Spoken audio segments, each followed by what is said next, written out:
Welcome to the Fancy a Brew podcast. I'm Andy the Northern Diver.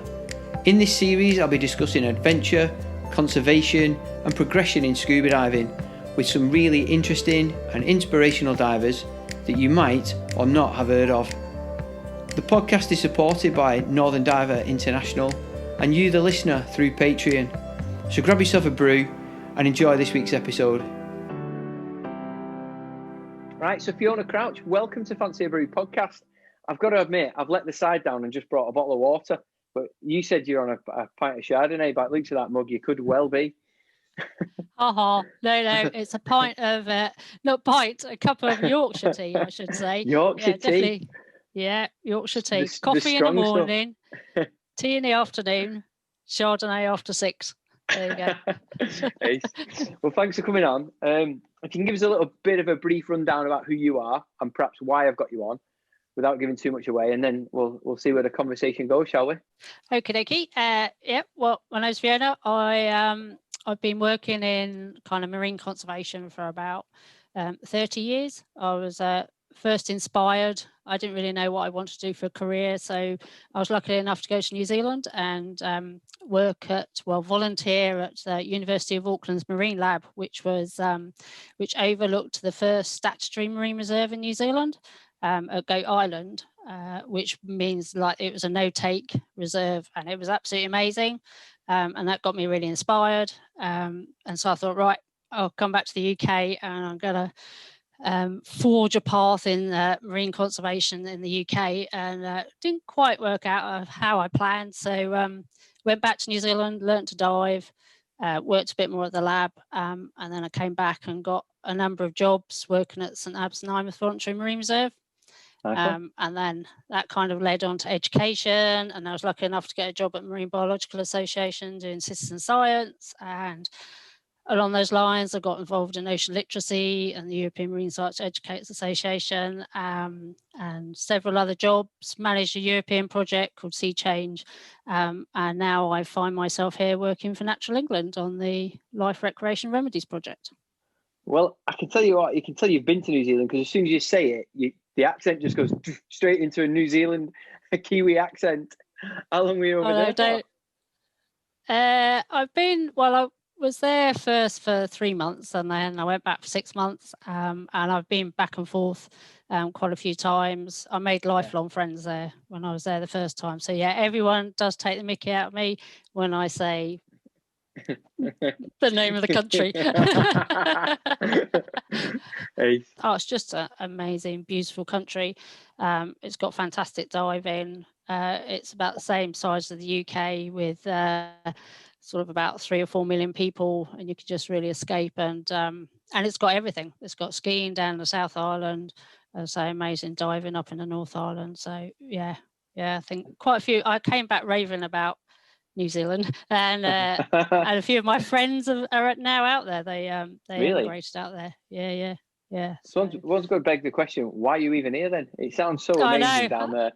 Why would anyone come back?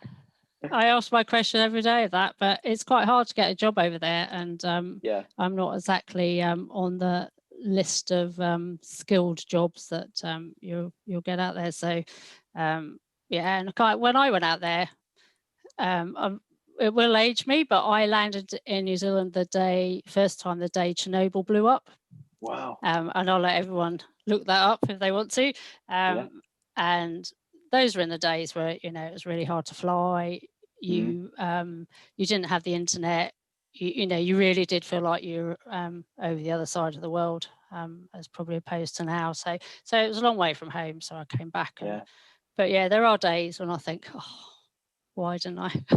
I remember it as a kid. I was born in 1980, and my grandparents in the mid 80s were going over to Australia because my nan's brother, so my uncle, had moved over, and they go for 3 or 4 weeks at a time, and it was like they'd gone forever.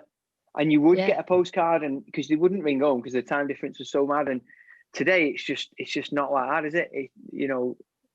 Communication is just so easy and simple, and there's no real time difference. It's crazy. No, yeah, you know, all sort of technology and social media and all the way we connect has really kind of shrunk the world. And it's, you know, there's so many opportunities. It's so much easier to get out there. I mean, there was probably about 2 airlines that flew out there. It was a real haul, and yeah, you were a long way from home. And now, and when I used to travel around, this will really age me. You used to say to your friends and family where you were going to be staying, and you go to the post office and get one of those blue airmail letters that you're really excited about. That's how you communicated, you know. It's just, it's a whole different world now. So I even remember the envelopes. Like, you could buy an airmail envelope, couldn't you? And it had the blue and red going all the way around it. Do you remember them? Instead of the fold-up ones that had like stickers on the side, and you'd write the letter inside the envelope, wouldn't you? Sort of thing. I used to get them sent by my kids to when I was in Afghanistan. But I should imagine you still do them, but it's probably kind of rare. So what did you study in New Zealand? What degree did you do? So I did a course in conservation management. So I went out there. So part of the course was a 12-week placement, and 2 of us could go out. And actually, the guy I went to New Zealand with as part of my course, I've just found him in Natural England. So he works for Natural England as well. Yeah. So just emailing. And there I did, we sort of did our dissertation on marine conservation in New Zealand, ongoing struggle. And part of that was to interview local fishermen to see what they thought about marine reserves, if it was restrictive or whatever. And of course, the best place to do that was the pub. So I got quite good at playing pool when we were down there. So and a lot of them were really supportive of the marine reserve. You know, they realised it was a nursery area for their fisheries and their lobster. So a lot of them would put their long lines on the boundary of the reserve because they knew they would be swimming in and out. So, you know, some of them, in fact, the older ones were the wiser ones, and some of the young ones just thought it was, well, I can't really say what they thought about it. But no, it was really enlightening. So we sort of write this project, and then I came back, and then I did end up doing a master's at Hull University in estuarine and coastal science and management, because you just, as time went on, you just needed more qualifications just to get a foot in the door. I kind of University of Life didn't work as I got older, so you needed more of the letters after your name to get in. Anyway. Yeah, so it was. Hull's the place to do it if you want to go on an estuary, isn't it? Yeah. No, I did a bit of work with while I was in Hull, and then actually I went back to St Abbs and Imus Marine Reserve because a full-time ranger's post came up.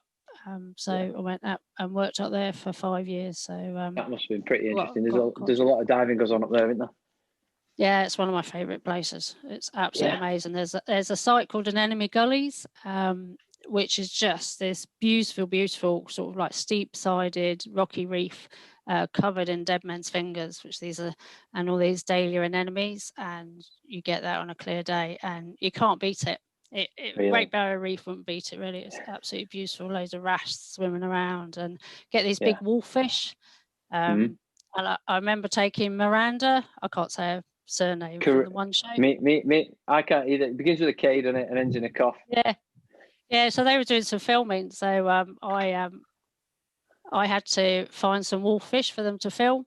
And I was swimming around Anemone Gullies furiously trying to find a wolffish, with her swimming behind me and a guy with a massive camera. And they're saying, oh, you know, she can't stay down too long because she had the mask and everything to do the tour. And so the pressure was really on. But I found one. Yeah. So I was really chuffed. And it was on the one show. There you go. That's cool. How long ago was that? That was, I'd moved down to Plymouth by then. So 2007, something like that. Yeah. Is that where you are now, Plymouth? Yeah. So when I got the job at Marine Biological Association in 2006, I moved to Plymouth, and I've stayed. So again, there's not a lot of diving goes on there either, is there? No, we don't go diving at all. No. So what is your kind of diving? What do you like doing? Well, I like taking photos. Yeah. So and use those images to just try and show people how amazing our marine life is, because a lot of people if you're not lucky enough to dive or snorkel, you just sort of look at our sea and it looks all muddy and very uninviting. So I've been sort of taking photos for about 15, 20 years. I started with the old film cameras and moved on to the digital. I'm not brilliant, but good to use. So I just like diving anywhere. I'm quite happy on just a muddy bit of seabed because you never know what you're going to find. I've got involved with Sea Search, which is a brilliant organisation where you just volunteer, you can do some training and you can go out in groups and record all the marine life that you see and take pictures of stuff, and it adds to our database of information for species and habitats, which is really useful. So I get involved a bit in that, but yeah, I don't mind where I go. I like warm water stuff now as well. Don't we all? Yeah, we booked on old. Last year. We booked onto a Sea Search course for about mid-March, but obviously because of what was going on at the time, it got cancelled. And then there was the opportunity to do like an online version of it. But I'm much better hands-on. I'm much better in a classroom, being able to have a look through a manual and ask the instructor and then get in the water. Online, I perhaps just don't have that concentration span. But that leads me quite well onto the citizen science that you talked about, because I guess that's what it is. And I'm hearing that more and more, that, I and we as divers can get involved and help you do your job in a much better way than you could without the data we can supply you. Yeah. So do you rely on that a lot? Citizen science, it's growing more and more. I mean, the project I did at the Marine Biological Association was looking at doing surveys of rocky shores, looking at climate change indicators and non-native species. Right. And to sort of get a UK perspective, you really need lots of people. And that's where citizen science is really valuable, because you can get so many more eyes on the ground and recording information and species where, you can't do so much with a field of experts. We still need that expertise to validate records, and if things get spotted, then they can go and do more intense surveys. But citizen science is just brilliant at I'd say more eyes on the ground or in the sea, and really collecting that data that we need over time. And also it's not just about the data, it really engages people in the environment, and it gives them a purpose, gives them something to get involved in and feel that they're helping with sort of conservation efforts, or, recording the scientific information. So it has so many different facets that, it's a really important, and it's a growing way for engaging people and getting that sense of ownership as well, so that people feel that they want to do more and conserve our environment. So. That's certainly something I strive to find as a purpose to go diving. It's not because I don't like diving. I want a reason to get up at 5 a.m. and travel a couple of hours. And that bit excites me, the planning phases of it, rather than just putting my cylinder on my back and going around the local quarry for an hour and then getting out having a cup of tea. There's a purpose for that, obviously, and I'm not taking away from anyone who does enjoy it, but for me, it's finding a reason to go diving, such as recording some data, making a video, taking some photography and stuff. I still don't know how anyone would have coped with just a 35mm camera with 28 exposures back in the day. I have no idea how you coped. Oh no! Well, I think the fish and all the species were happier, because you could only take you couldn't see what you were taking either. So it was, there was a lot.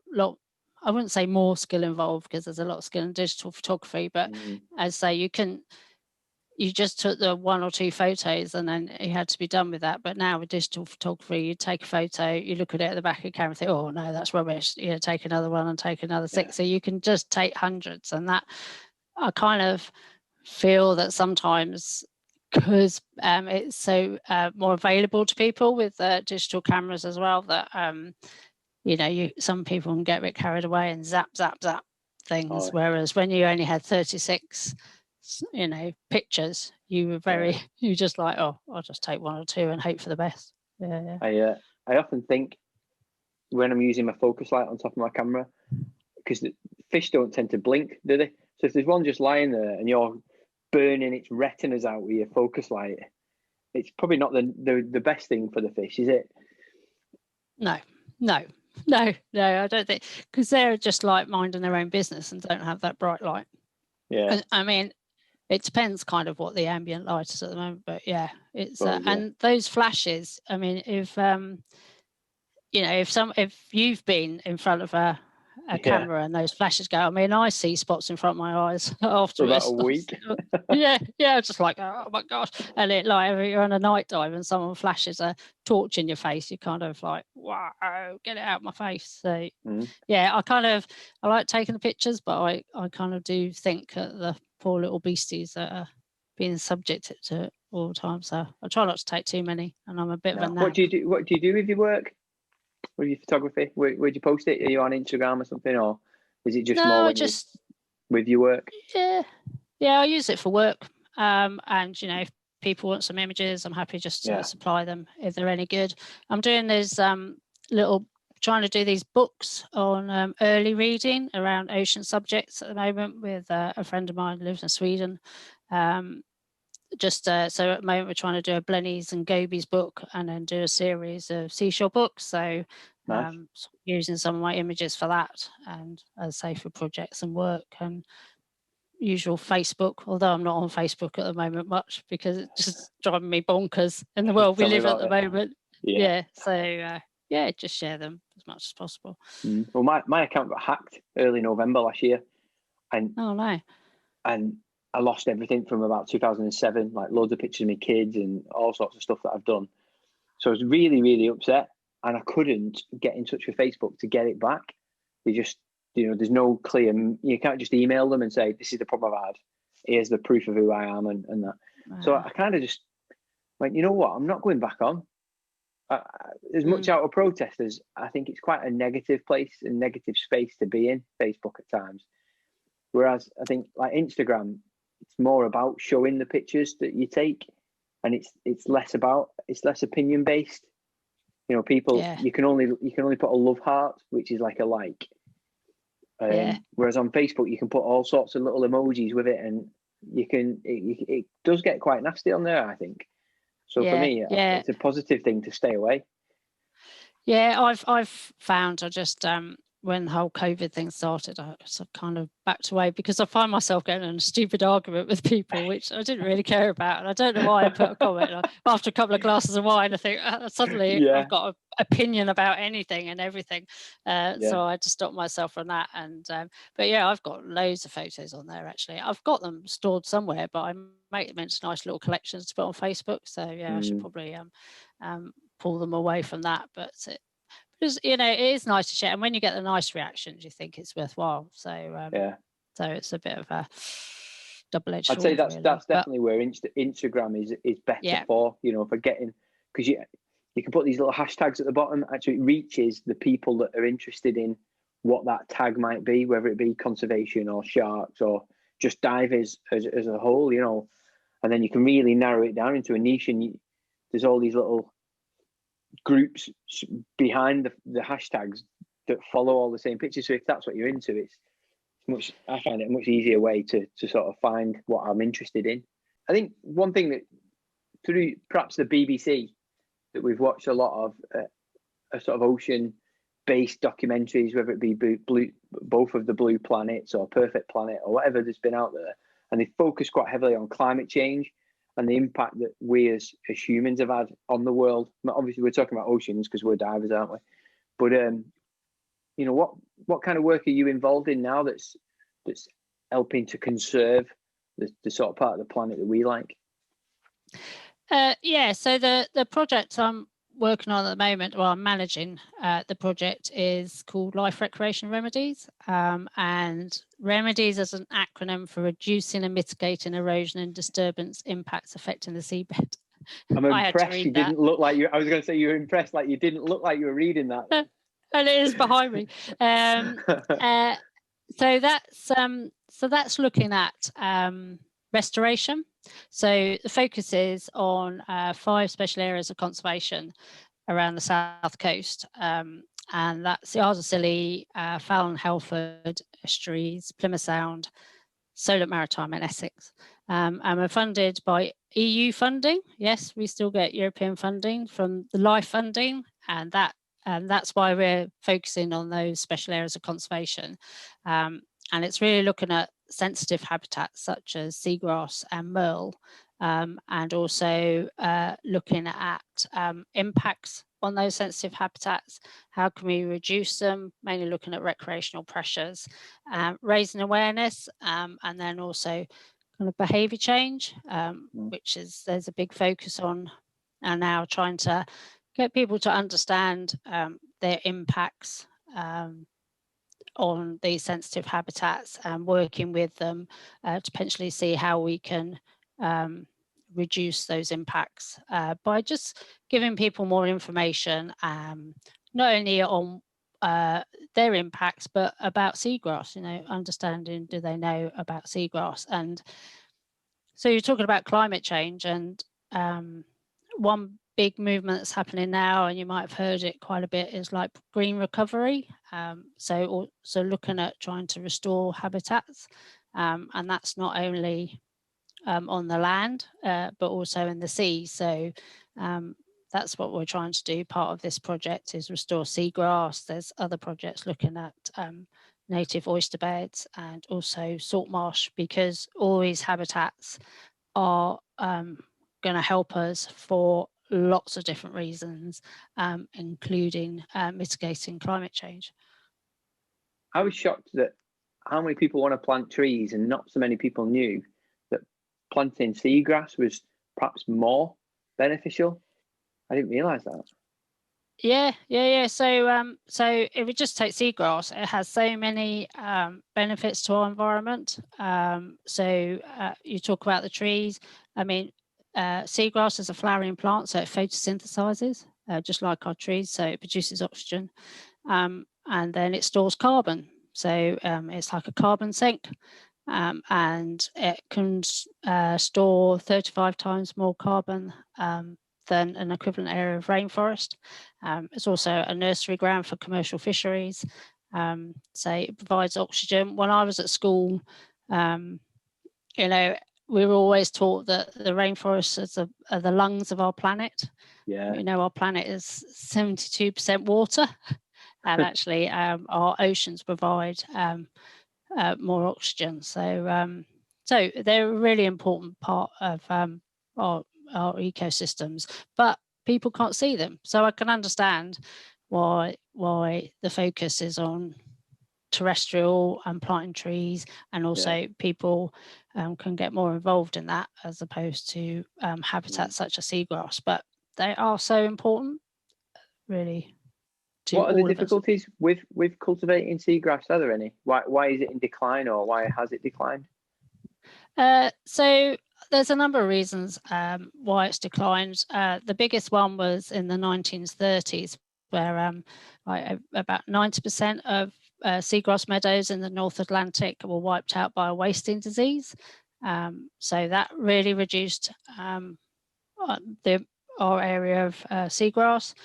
And then it has other pressures such as water quality, sort of runoff from farming with the fertilizers that contains, and then sort of in other parts, sort of like sort of building coastal areas that can increase sediment, dredging, and then there's kind of dredging. There's also pressures from recreation, because people are, understandably, they want to go out and enjoy our seas and ocean, but that potentially has an impact on the environment that they want to enjoy. So it's trying to get that across to people.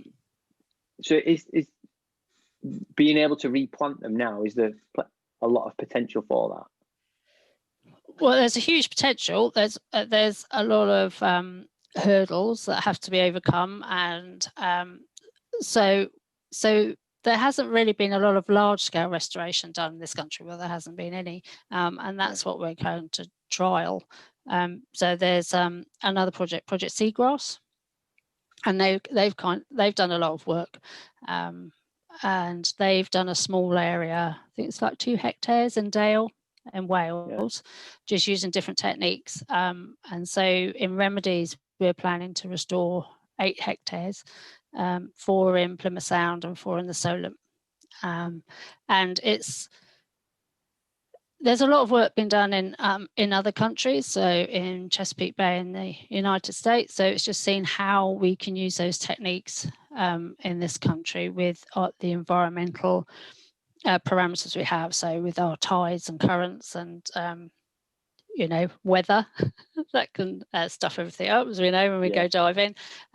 So yeah, it's just looking at how that will work in the UK. So that's what do we're they tend to grow at like diver depths, or are they deeper, as in recreational limits, say 30-40 meters? Are they in that sort of depth, or are they deeper? No. So they photosynthesize, so they need the light. So you won't get seagrass growing much below 8 to 10 meters because the light just doesn't penetrate, especially in UK waters. So no, they're a fantastic place for recreational diving. I mean, I absolutely love seagrass meadows. Probably some of the best we have is in the Isles of Scilly. And I've been lucky enough to go over there to do some surveys of the seagrass, and on a sunny day in clear water, you're just diving across this beautiful lush green seagrass meadow with the sun reflecting off it and off the surface, and it's just the best place ever. I've got to admit, when the year we learned to dive, because me and my wife learned at the same time together, we'd gone over to North Wales, and we were spending this place. We were diving in this, or snorkeling in this area called Abersock. It was on the Lynn Peninsula, and we used to go into Abersock water sports every morning and say, "Where's probably the best place to go and snorkel today?" Because of the tides and that. And he knew the area like the back of his hand. And he said, "You need to go to this particular bay because it's going to be really sheltered today. You'll have loads of sun on it, and you might see some seahorses. And it's very shallow. There's a load of boats sort of moored up in a bigger area of the bay." But it was just a seagrass meadow, and I know exactly what you mean. It was just like almost flying over a big grassy meadow, isn't it? But obviously you're not. You're sort of swimming in water, and it was so nice. Didn't see one seahorse, to be honest. No, they're really hard. They are really hard to see, and seagrass meadows are known for seahorses, but I say they're really hard to see, but they're actually more conspicuous in seagrass meadows than they are in other habitats, because you find them in other areas where actually, like the spiny seahorse is better camouflaged, but in seagrass meadows, I mean, the only place I've seen them is years ago. Well, I've seen them a few actually, but they are dotted around. But they like seagrass meadows, but they like other habitats, and you hear a lot of people seeing them just by chance their time, but they tend to just turn their back on you, and they're quite slender. Blend in. Probably blend in, and you might just see the eye. I've seen in other parts of the world there's seahorses all over the show, so I've seen far more in other parts of the world than I have in the UK. but they're there. They're just clever. I suppose it'd probably help if I'd seen one in the first place, so I could know what I'm looking for. I've got an idea of what they look like. I could draw one, but I've never actually seen one, so I don't know if they're the size of my finger or the size of my fist. So I'd probably, until I fell over one or someone pointed one out, I'd probably struggle, I reckon. Yeah. No, they're pretty small. Probably not more bigger. It depends how big your hand is, but they're only 6 or 7 centimeters, maybe. Yeah, they're as big as a small hand. Yeah, they're as big as your hand, but they're not as big as your hand, but it depends how big your hand is. Yeah, so they're not big. No. And but they're quite slow swimming. But I'm rubbish at guessing sizes, which is why when I take photos, I put things in for scale. It's a lot easier. Yeah. Right, I'm going to put you on the spot a little bit here. How do you go about getting the seeds for seagrass and then getting them bagged up to sort of? Do you just sort of from a boat just scatter them like you would grass seeds in your lawn, or is it a much bigger sort of?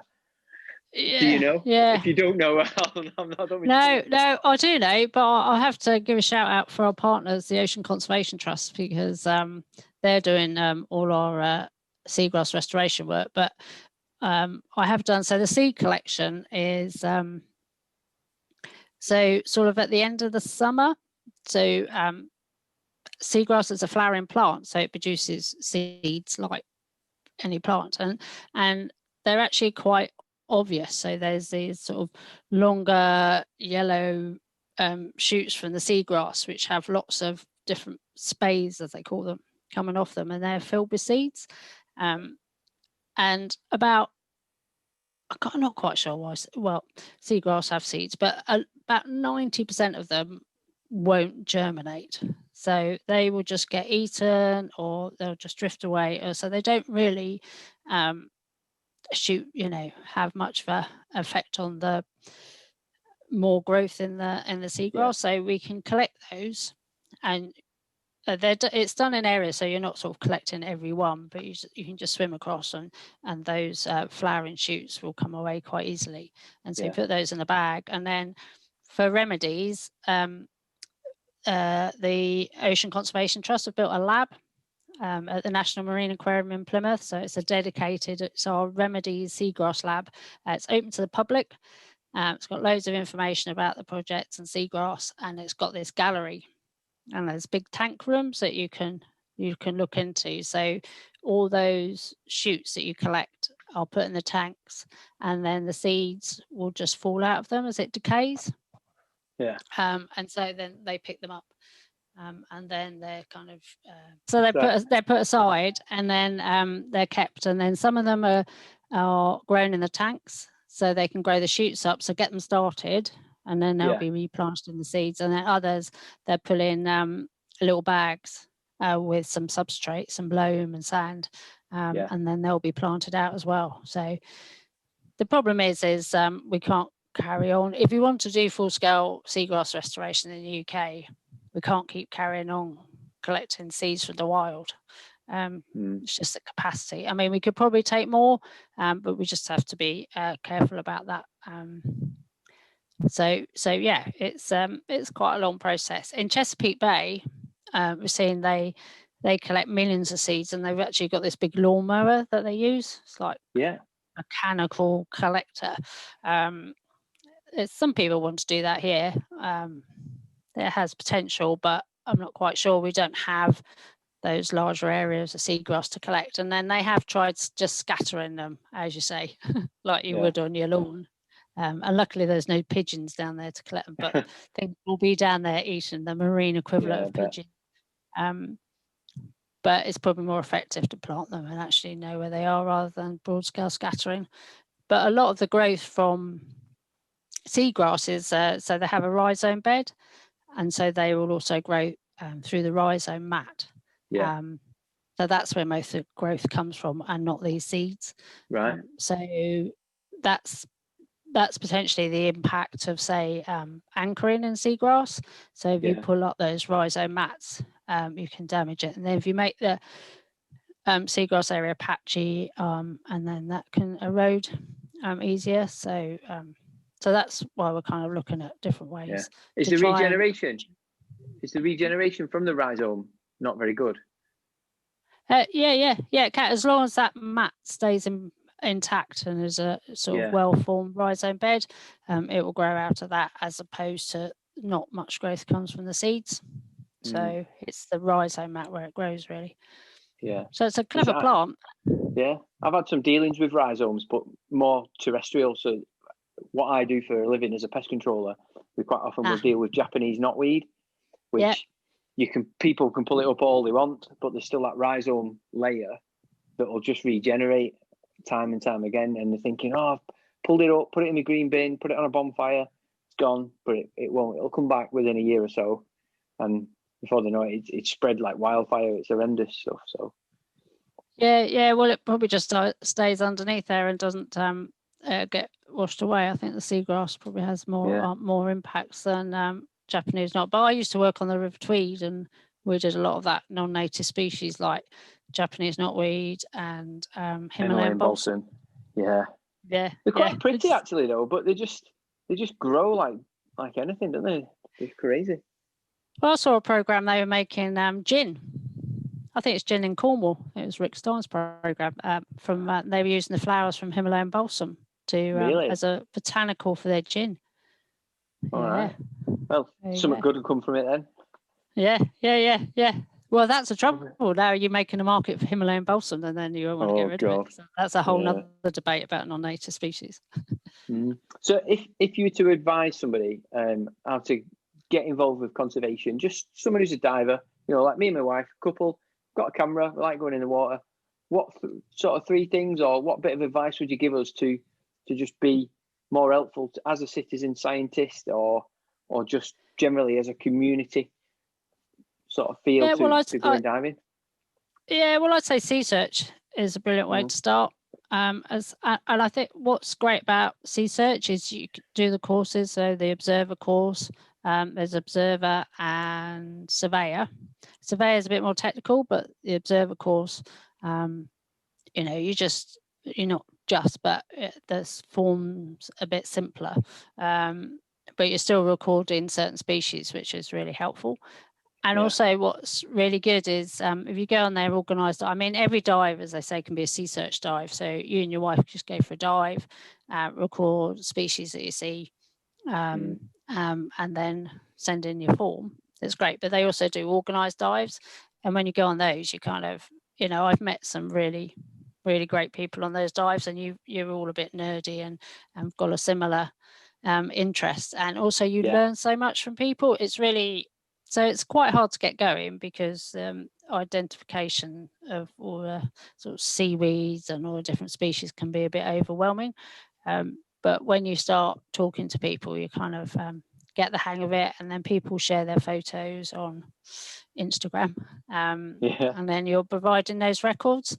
And as I say, just photography. So there's a couple of other sites like iRecord.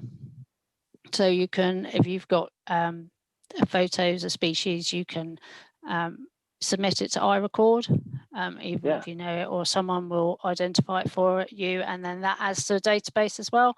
So that's again adding to our records of species and habitats that we have around the UK shores. So there's little things that you can get involved in, and the Wildlife Trusts also, they do a lot of marine stuff.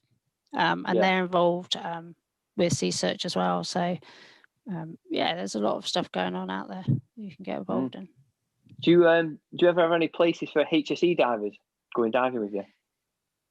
Yeah, HSEs are rather popular, actually. Yeah. Have you done your course now? Yeah. I come back a couple of weeks ago off it, Oh, yeah. Congratulations. I'm just trying to, thanks. It was good. I really enjoyed it, especially having that full face mask on in winter. Brilliant. Yeah. so much warmer in it. But I'm just trying to develop an idea of what I can do with it now.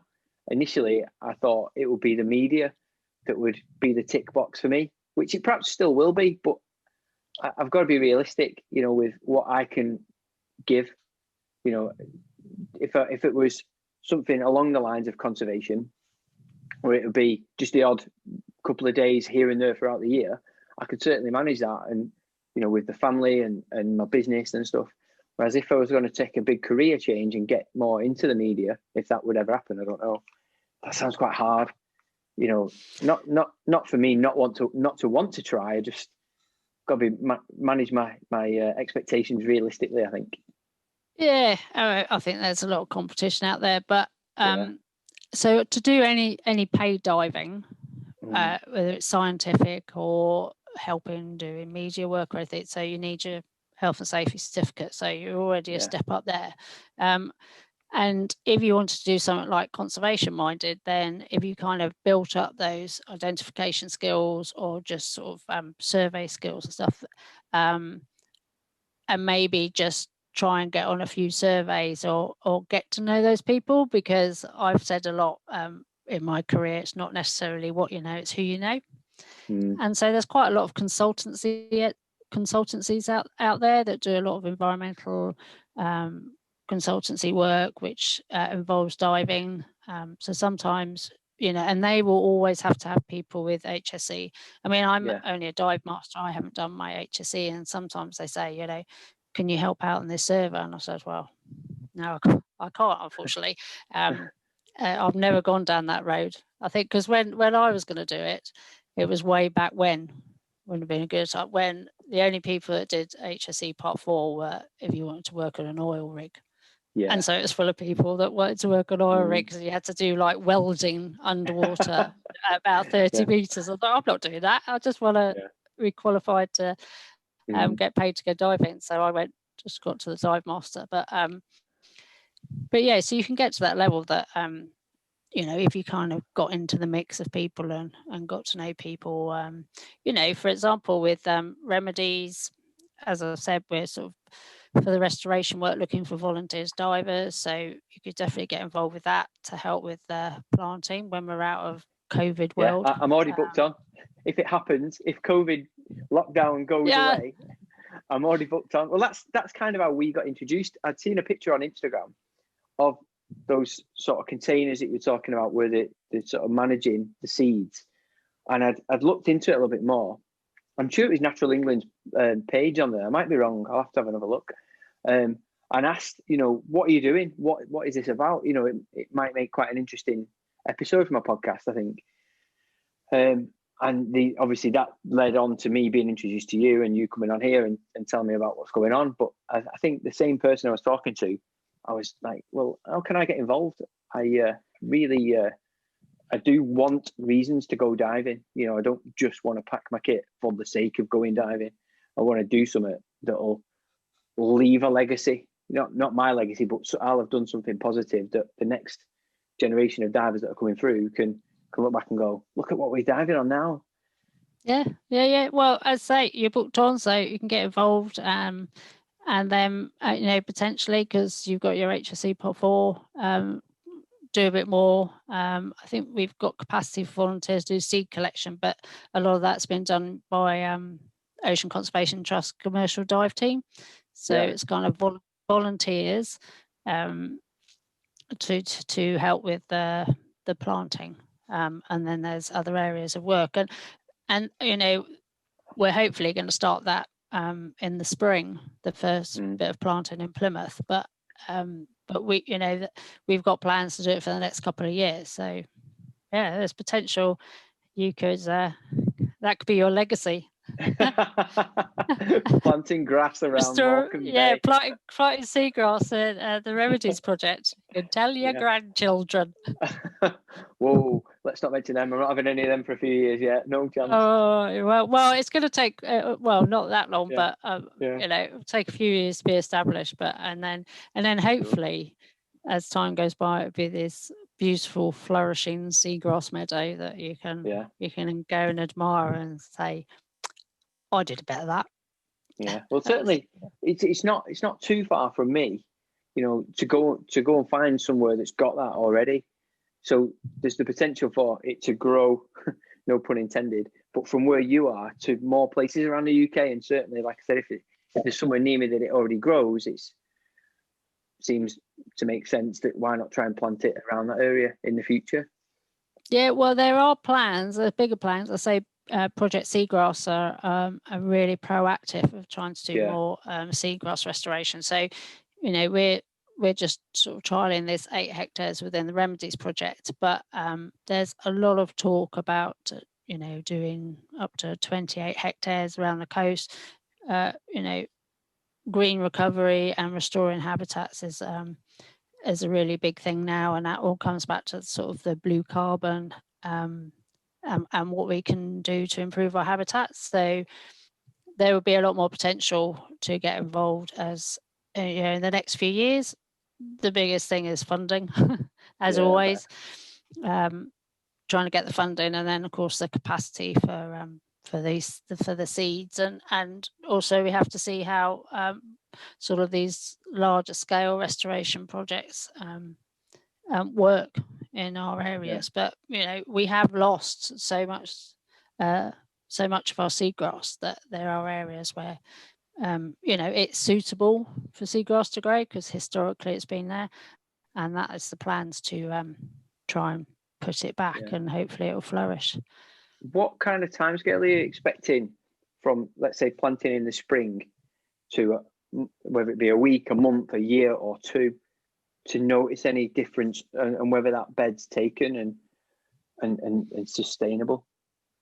That's a good question. How long it take established? I know the work they've done in Dale, that they planted it in February, and they started seeing seedlings a few months along the line. They wanted to monitor it from the first time it started, but of course COVID happened, so it gave a break. But it also meant that no one was going out and sailing, and there was no so it had kind of a different benefits. And they started seeing seedlings there. Interestingly, in some work that Ocean Conservation Trust did in Plymouth Sound, is one of our areas that we're trying to work on through ReMEDIES is to install these advanced mooring systems. I'll try and explain. So people have moorings that they tie their boats to out in a bay or something. And the traditional mooring has a big concrete block, and then it has a big chain, which is known as a riser.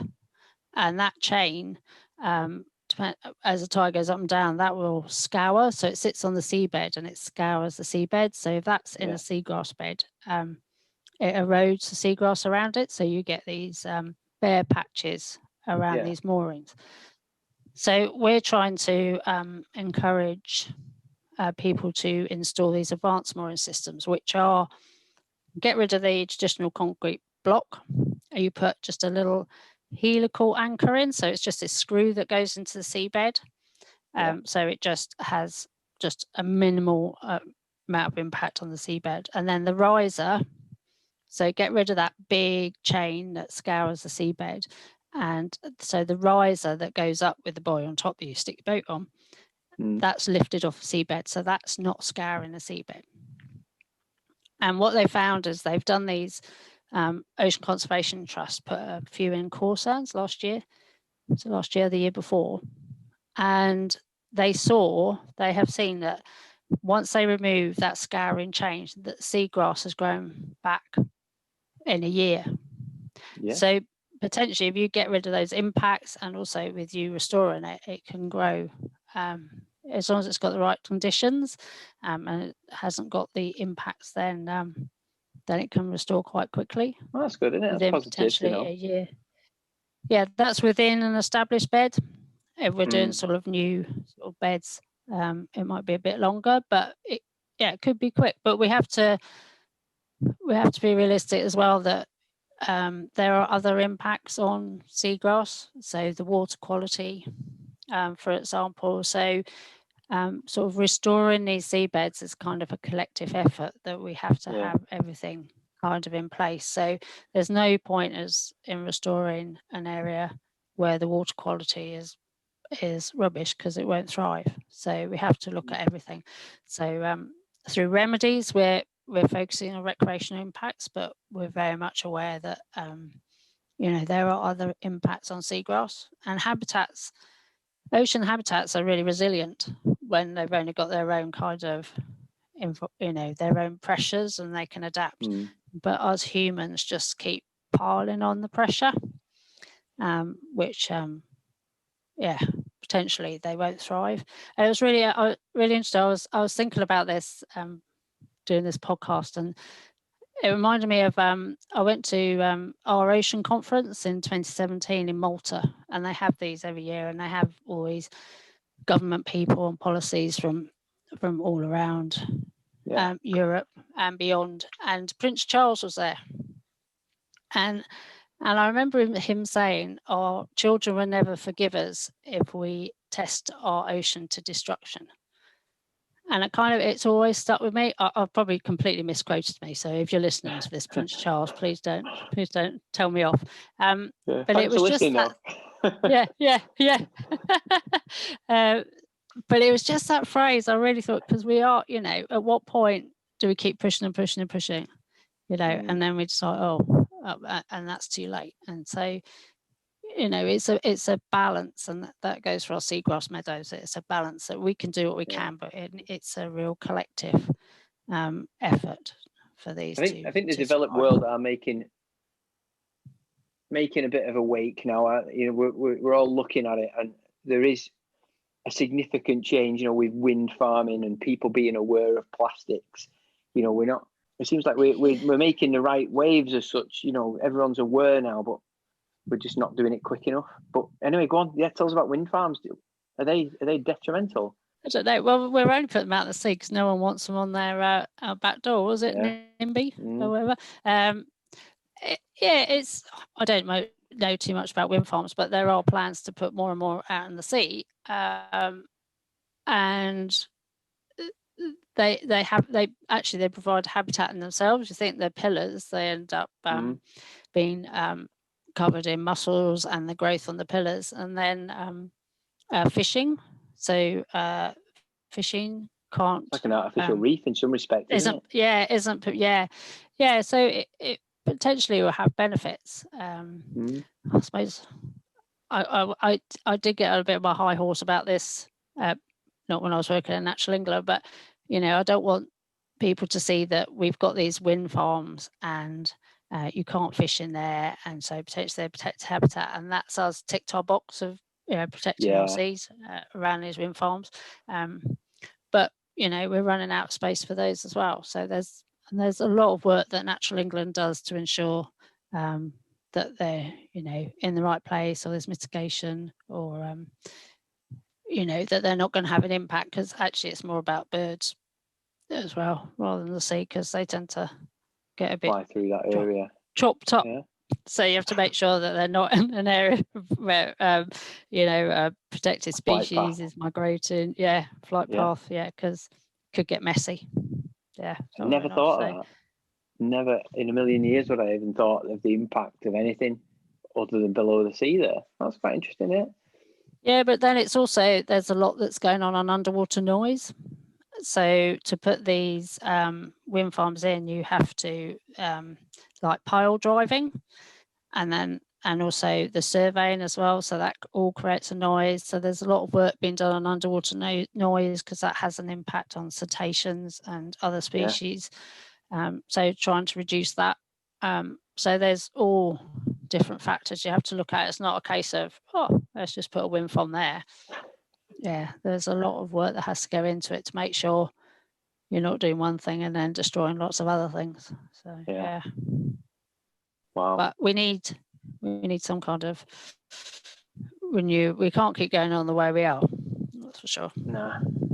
I was watching a series on YouTube the other day, and do you remember the guy who used to play Crichton in Red Dwarf, Robert Llewellyn? He was the kind of robot-looking one, and he had like a really the square face, yeah. And he was on that Scrap Heap Challenge as well. He used to present Scrap Heap Challenge. Well, he does a show on YouTube now called Fully Charged, and what it is it's all electric vehicles. So they were out in, was it Sweden or Switzerland? I guess. But they were testing an electric boat, for going diving off. Yeah. Using it to go around. I mean, it was absolutely silent, but we were going around doing litter sweeps off the bed, the seabed around wherever they were testing it. But it was so powerful for what it was. But I often think, well, why don't you just put solar panels on the roof? That must help you keep it charged for that little bit more range, if nothing else. Yeah, well, a lot of people on their yachts and everything, they not necessarily for their engine, but they use like little windmills and solar panels for all their charging. Yeah. But there's a big movement on electric boats. So interestingly, I think it was last year, the year before, I've lost track of time and completely lost 2020. But in Plymouth, they're trialing an electric ferry. Yeah. I can't think which one it is. So they're doing a lot of work. There's been a lot of work done in Scandinavia on sort of electric ships, so larger boats and tugs and stuff like that. So it's electric is coming. Yeah. It all has consequences of how you actually get that battery, but I won't bang on about that. But but yeah, no, there's a lot of work. But yeah, you're right. Let's just put a whole load of solar panels up, but that probably doesn't work here on a gloomy day. Crazy, isn't it? But yeah, no, electric boats coming, and a lot of people use little electric outboards now. Yeah, which are nice and quiet, and so it's, it's a bit like a car though. I don't know if you might get run over with it because you can't hear it. I was talking about this today. There was someone who was driving in front of me, and this lady was crossing the road. She clearly had headphones on and had read in her phone, but nearly got run over. And I'm like, how have you missed that car? And then realised it was a Tesla. So she wouldn't have even heard it coming. Whereas, like when we go diving, my wife's worst nightmare is getting those fumes from the boat, you know, just sometimes when the wind changes and she feels sick then for the rest of the day. So an electric boat would be ideal for her. She'd love that. Yeah. No, well, they're actually working to make electric cars noisier because so people don't get run over. Speaker on them. Isn't that what your horns for? Yeah. So, yeah, you go around with your head out the window. Oh, that probably completely stuffed up the microphone then. But yeah. Well, hopefully. So there's changes. Yeah, hopefully. Well, if this year goes any better, I might get down south this summer, and maybe we can see you for a dive and get some of this seagrass. I think they wanted, from reading I'd done, about 5,000 bags a day they wanted us to plant. So they're going to need some of us really get going. Yeah. No, it's really labour intensive.